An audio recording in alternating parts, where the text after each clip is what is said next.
The cricket show এর free hit সেগমেন্টে সবাইকে আমন্ত্রণ জানাচ্ছি এবং দর্শক যারা আমাদেরকে কমেন্ট করেন ফেসবুকে, আমরা যে পোস্টটা দিয়ে থাকি দ্য ক্রিকেট শো এবং সেখানে কিছু প্রশ্ন ছুড়ে থাকি, সেই প্রশ্নের আলোকে অনেকেই উত্তর দিয়েছেন এবং সেই শত শত উত্তরের মধ্য থেকে কিছু কমেন্টস আমরা সিলেক্ট করেছি। যাদেরটা সিলেক্ট করা হয়নি মন খারাপ করবেন না, যাদেরটা সিলেক্ট করেছি তাদের প্রসঙ্গে আমরা আলোচনা শুরু করতে চাই। প্রথমেই আল রাফি তালুকদার, হিউস্টন স্টেডিয়ামে বোলাররা সুবিধা পাওয়ার সম্ভাবনা আছে, যা বাংলাদেশের জন্য প্লাস পয়েন্ট।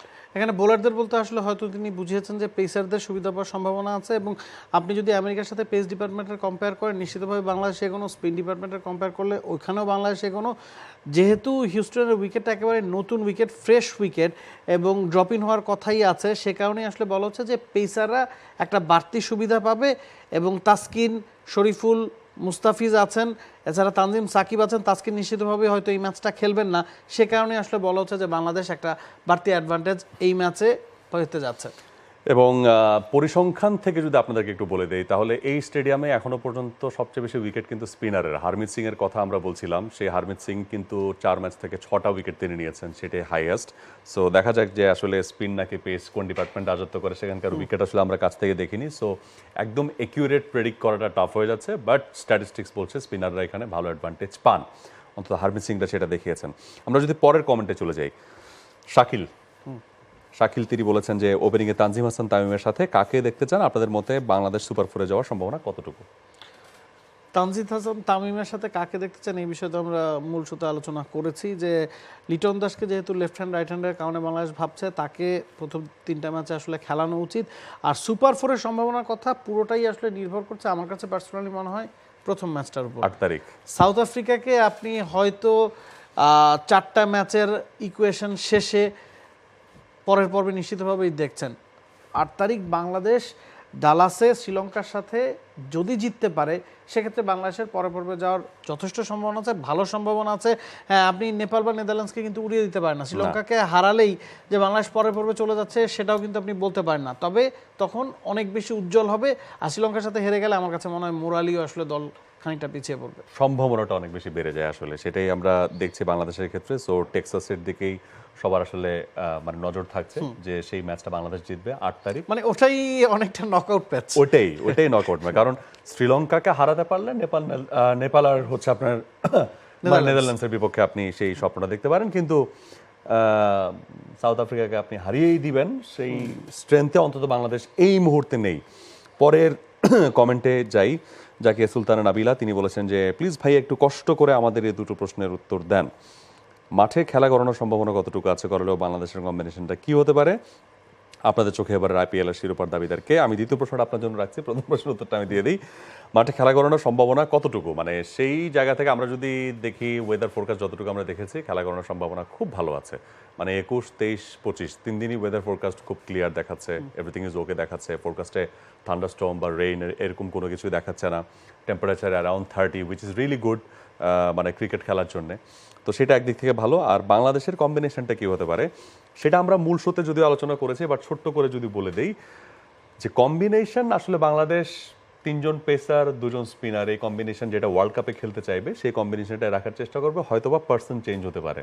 আর টপ অর্ডারে বাংলাদেশ এক্সপেরিমেন্টের জায়গা আছে, লিটনকে সুযোগ দেওয়া উচিত আমার কাছে মনে হয়।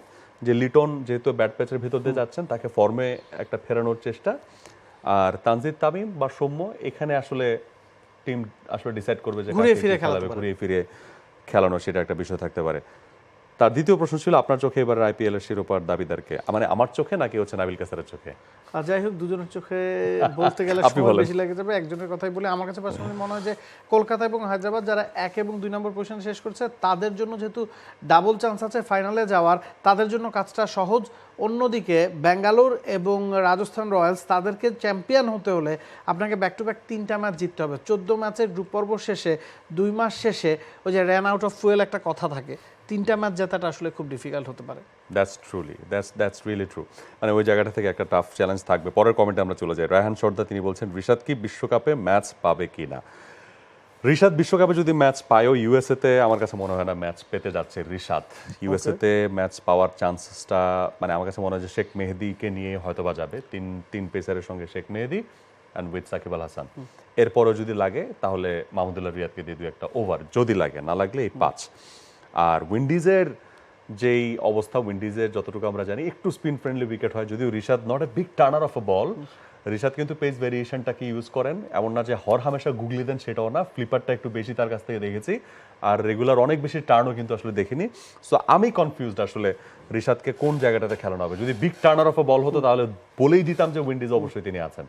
আবার এমনও হতে পারে বাংলাদেশ যদি মানে ডালাসে ম্যাচ জিতে, তাহলে সেখানে যদি শেখ মেহেদী থাকেন তাহলে হয়তো উইনিং কম্বিনেশন ভাঙবেন না ইউএসএ তে। সো ইউএসএ তে রিশাদকে দেখার চান্স এই জন্য আমার কাছে আসলে কম মনে হয়। বাংলাদেশ নিয়ে আরেকটা প্রশ্ন আছে, আর যে মারুফ রানা করেছেন, অতীত কোনো পরিসংখ্যান আছে কি বাংলাদেশ ও যুক্তরাষ্ট্রের মধ্যে? এটা আমি আপনার কাছে আসলে শুরুর আগে জিজ্ঞেস করছিলাম। মানে কোনটা? অতীত পরিসংখ্যান, হেড টু হেড। আচ্ছা, অতীত পরিসংখ্যান না, অতীত পরিসংখ্যান কিন্তু পাইনি। ইউএসএ বাংলাদেশের সাথে কোনো ম্যাচ আসলে কোনো অতীত পরিসংখ্যান পাইনি, এবং সেই জায়গা থেকে মাঠে গড়ানোর সম্ভাবনা কতটুকু সেটাও তিনি জিজ্ঞেস করেছে, সেটা আমরা উত্তর দিয়েছি। তবে ইউএসএ টিমটাকে আমরা কিন্তু অ্যাপ্রিসিয়েট করছি, কারণ সেখানে তারা অনেক জায়গা থেকে বললাম যেটা, যে স্কোয়াডের 11 জনই হচ্ছে ইউএস এর বাইরের। তারা নিউজিল্যান্ড থেকে প্লেয়ার নিয়েছে, কোরি অ্যান্ডারসনকে নিয়েছে, সাউথ আফ্রিকা প্লেয়ার আছে, ইন্ডিয়ান প্লেয়ার আছে, পাকিস্তানের প্লেয়ার আছে। সো ওভারঅল যে কম্বিনেশনটা আছে সেই কম্বিনেশনটা কিন্তু খুব ভালো একটা কম্বিনেশন আছে। তারা মানে আপনি লাইটলি নেওয়ার, টি20 ফরম্যাটটাই এমন, কোনো টিমকে লাইটলি আপনি নিতে পারবেন। আপনি উগান্ডার সাথে খেললেও তাকে আপনি লাইটলি নেওয়ার কোনো সুযোগ নেই। সো এটা একটা ব্যাপার আছে। আমাদের কাছে আর একটা কমেন্ট আছে নাবিল কায়সার, রিয়াজুল হক রিফাত বলেছেন আরসিবি টিমের তলানি থেকে 4-এ ঢুকে পড়াটাকে কিভাবে বিশ্লেষণ করবেন? এটা আমার কাছে পার্সোনালি মনে হচ্ছে 8 ম্যাচ শেষে যখন একটা দল মাত্র একটা ম্যাচ জিতেছে, তারা ভেবে নিয়েছে 14 পয়েন্ট নিয়ে তারা যেতে পারবে না। ফ্রি ফ্লোয়িং ক্রিকেটটা তারা খেলেছে, ফ্রি মাইন্ডে ক্রিকেট খেলেছে। যখন হ্যাঁ 2-3টা ম্যাচ জিতেছে, অন্য কিছু ইকুয়েশন তাদের পক্ষে এসেছে, শেষ ম্যাচটার আগ পর্যন্ত, চেন্নাইয়ের সাথে মাঠে নামার আগ পর্যন্ত তারা কিন্তু জানতো তাদের খেলার সুযোগ নাই। আপনি যখন চাপ ছাড়া খেলবেন সেটা কি ফল এনে দিতে পারে, সেটাই হয়তো এই আরসিবি দেখেছে। চাপ নিয়ে ম্যাচটা খেলেছে শুধুমাত্র তারা চেন্নাইয়ের বিপক্ষে। অ্যাবসলিউটলি, প্রথম ম্যাচ এবং শেষ ম্যাচ, প্রথম ম্যাচটা চেন্নাই জিতেছিল আরসিবির এগেইনস্টে, লাস্ট ম্যাচ চেন্নাই হারলো, এবং হারাটাও কি এমন একটা জায়গাতে, এমন একটা মার্জিনে গিয়ে হারলো যে একটু মার্জিন যদি একটু ক্লোজ করে যেত, হেরেও তারা আসলে টিকে যেত, মানে হেরেও থাকা যায়, সেই জায়গাটা আসলে হলো না, ভাগ্য নেই। এবং মহেন্দ্র সিং ধোনিকে নিয়ে যে ধরনের ব্যাপার স্যাপার আসলে চারদিকে বাজ তৈরি হয়েছিল, এবং এই জায়গাতে তাকে প্লে অফে দেখা, প্লে অফ থেকে আরও বেশি কিছু, সেই জায়গাটা আসলে বাদ রইল। এবং মহেন্দ্র সিং ধোনি পরবর্তী সিজনে খেলবেন কিনা সেই জায়গাটাও একটা প্রশ্ন থেকে গেল। আজকের মতো বিদায় নিই না? অবশ্যই। সবাই ভালো থাকবেন, চারপাশকে ভালো রাখবেন, আর কি করবেন, যখন আমরা দ্য ক্রিকেট শো এর পোস্ট দেবো সেখানে বেশি বেশি কমেন্টস করবেন, এবং আপনার যা বন্ধু মহলেও এই ব্যাপারটা জানিয়ে দিবেন, সেজন্য শেয়ার করতে হবে। সো শেয়ার করবেন। আমরা চাই ক্রিকেট প্রেমী যারা আছে সবাই দ্য ক্রিকেট শো এর সঙ্গে ইনভলভ থাকবে, এবং আমরা সপ্তাহে 4 দিন একসঙ্গে সবাই মিলে এই সেগমেন্টটাতে আমরা আড্ডা দিব।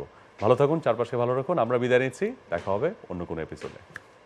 For more updates, subscribe to our YouTube channel and click on the bell icon. Follow us on Facebook and Instagram. Download T-Sports app to enjoy exciting games and highlights. Visit tsports.com.